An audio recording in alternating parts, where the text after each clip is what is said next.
Name of we do different things based on different businesses. The reason you've been burned is because you worked with a company that only does one thing, and that one thing wasn't the thing your business needed. If that makes sense. I don't want to get people like red flags with vehicle because nobody actually gives a shit about the vehicle as long as they know it's going to get them there. But I don't think we have enough time and enough trust to establish them believing in our vehicle on a cold call.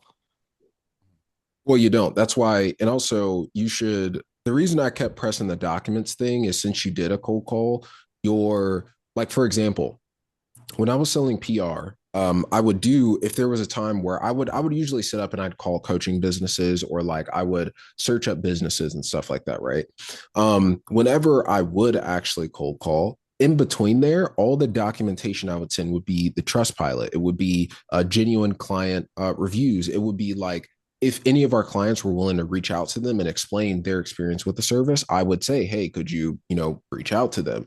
In general, all that before the sales call. And then I would just usually close them. That's what helped the close rate to be so high. And that's why I did the little document that I did for Move's method. And then the trading offer I'm on now, it already has the same thing as well, right?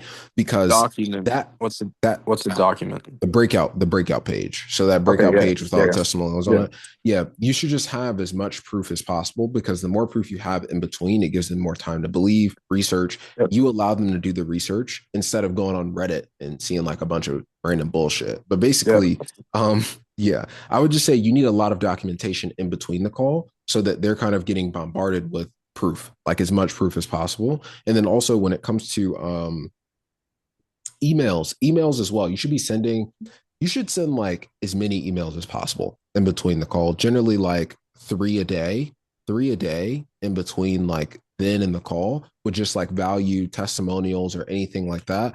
Those are usually really good. It helps with show rate and it also helps with close rate as well for people believing in, your product or service. So Jeremy Haynes has a video on it over like value based email sequences. So you should probably watch that.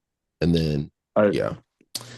But those that's what's going to be the most helpful for you. And it makes the documentation and the trust on the next call a lot easier because they're not going to think you're a scammer at that point. yeah.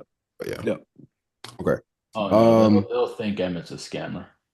Most likely. Yeah. Yeah. Yeah, Hundred But percent. yeah. but Name let's like Emmett? do Come on. Let's do oh yeah, Femi, you're here. Let's do let's Hey, real quick. So if you are in high ticket sales and you are absolutely struggling with discovery, you don't know what to do during objections, or just your pitch is a little bit shaky. Overall, if you are having issues when it comes to taking money from your prospects, I want to help you.